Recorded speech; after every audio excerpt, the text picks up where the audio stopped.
C'est parti. Eh ben, salut à tous, moi c'est Cédric et je suis avec Gwen. On a aussi Zélie à la technique et Pauline qui fait la modération. On avait envie de vous parler de forces voilà, qui s'exercent sur tous les objets, sur nous, dans l'air, sur Terre et dans l'eau, et comment les mettre en évidence et qui expliquent comment marche un sous-marin, une fusée ou même une voiture de course. Mais sauf que nous, ce qu'on va utiliser, c'est une bille et une noix. Alors Gwen, on a un petit jeu pour notre public. Dis-nous en plus.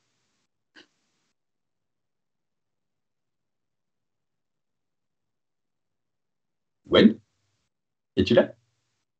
Gwen, je pense qu'il y a un petit... Oui, excusez-moi, effectivement, petit problème technique que je viens. C'est bon, vous m'entendez? Parfait. Merci. Alors, effectivement, on va se poser deux questions ensemble pour essayer de comprendre ces phénomènes.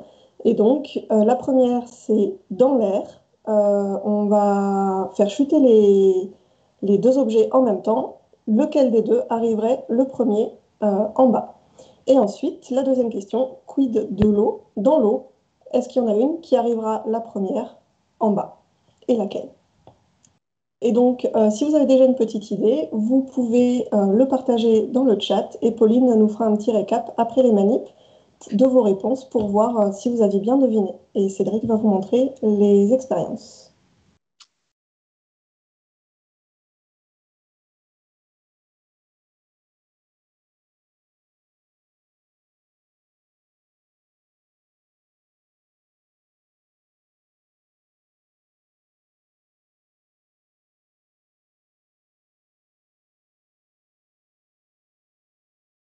Victoire. Donc là, si on voulait le faire vraiment sérieusement, on ferait ça de plus haut et on ferait ça avec une caméra pour voir exactement Cédric, quelle on est... t'entend pas apparemment. D'accord, apparemment on m'entend. Donc ce que je disais, c'est que voilà, si on voulait le faire de façon plus sérieuse, on ferait tomber de plus haut et on ferait ça avec une caméra pour bien voir le parcours. Mais ce qu'on semble observer, c'est qu'elle touche le sol en même temps et que si on pouvait voir avec plusieurs images, elles parcourent une distance toujours plus grande. Donc on dit qu'elles accélèrent, leur vitesse est de plus en plus grande. Donc ça, c'est la première expérience dans l'air qui met en... je la refais. Donc ça, c'était l'expérience dans l'air. Et si on passe à une expérience dans l'eau, donc qu'est-ce qui se passe cette fois-ci avec notre bocal d'eau? Si je lance les deux, ah, on voit une première chose, c'est que notre noix reste à la surface de l'eau. Donc il y avait la force de gravité, mais il y a une nouvelle force qu'on a mis en évidence, qui est exercée par l'eau, qui l'empêche de tomber au fond. Donc Gwen va vous en parler après, c'est la poussée d'Archimède. Ensuite, il y a autre chose, si j'arrive à récupérer la bille, que j'aimerais mettre en évidence, c'est quand on fait tomber la bille. Alors là, encore une fois, l'expérience est pas très... voilà, on n'est pas dans un cadre très sérieux, on va dire. Mais ce qu'on pourrait voir, c'est que au départ, elle accélère comme avant dans l'air, sauf qu'après, sa vitesse est constante. Donc, on a mis en évidence deux forces, la gravité au début, la poussée d'Archimède avec notre noix qui reste à la surface. Et là, il semble qu'il y ait une troisième force qui fait que la bille reste à vitesse constante. Ce sont les forces de frottement. Et donc, je vais laisser Gwen vous expliquer tout ça. À toi, Gwen. Alors, je vais commencer par vous expliquer la force de gravité qu'il y a lorsque les deux objets chutent dans l'air. Effectivement, comme l'a montré Cédric, les deux objets chutent à la même vitesse et donc arrivent en même temps en bas. Alors, je ne sais pas si vous aviez deviné. Ce phénomène, c'est donc la gravité.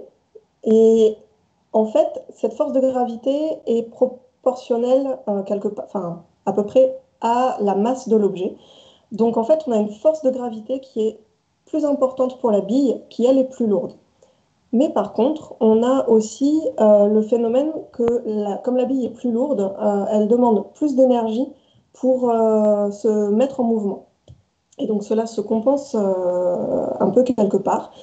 Et donc avec ces deux phénomènes, les objets vont donc à la même vitesse et arrivent en même temps en bas. Et en fait, c'est ce que vous voyez tous les jours, c'est la force d'attraction de la Terre sur les objets. Donc je vais vous expliquer maintenant le deuxième phénomène, qui est donc la poussée d'Archimède. Vous avez vu que la noix est restée à la surface de l'eau. En fait, la poussée d'Archimède est à peu près, c'est une force qui est à peu près équivalente au poids de la noix, et c'est pour ça qu'elle reste à la surface de l'eau. Par contre, pour la bille, son poids est bien plus important, et donc la poussée d'Archimède ne suffit pas à la garder à la surface, et la bille commence à couler. Donc cette poussée d'Archimède, c'est aussi c'est le phénomène qui entre en compte qui maintient les bateaux à la surface de l'eau. Et c'est ce qui est pris en compte dans la construction des bateaux, par exemple. Et donc on va passer à la troisième force, donc, qui est la force de frottement. Effectivement, comme l'a expliqué Cédric, la bille, quand elle coule dans l'eau, elle se crée un chemin et l'eau, en fait, va passer de chaque côté de la bille et donc générer des frottements sur la bille. Et cela génère un ralentissement de sa vitesse, enfin de sa chute. Et par contre, encore une fois, la force de gravité et le poids de la bille font que, malgré tout, elle continue de couler. Par contre, la bille atteint à un moment donné une vitesse maximum qui fait qu'elle n'accélère plus. Elle va finir par couler toujours à la même vitesse et donc parcourir toujours la même distance. Donc on va faire un petit récapitulatif de ces forces et de ces expériences et on va pouvoir répondre aux éventuelles questions qu'il y aura dans le chat. Alors, du coup, si je récapitule bien, donc la première expérience, on voyait que les deux tombent à peu près en même temps par la force de gravité, que ensuite on a mis en évidence la poussée d'Archimède qui faisait que l'un reste à la surface parce que sa densité, en termes de masse, on va dire, est plus faible. Donc, la noix restait, la bille tombait.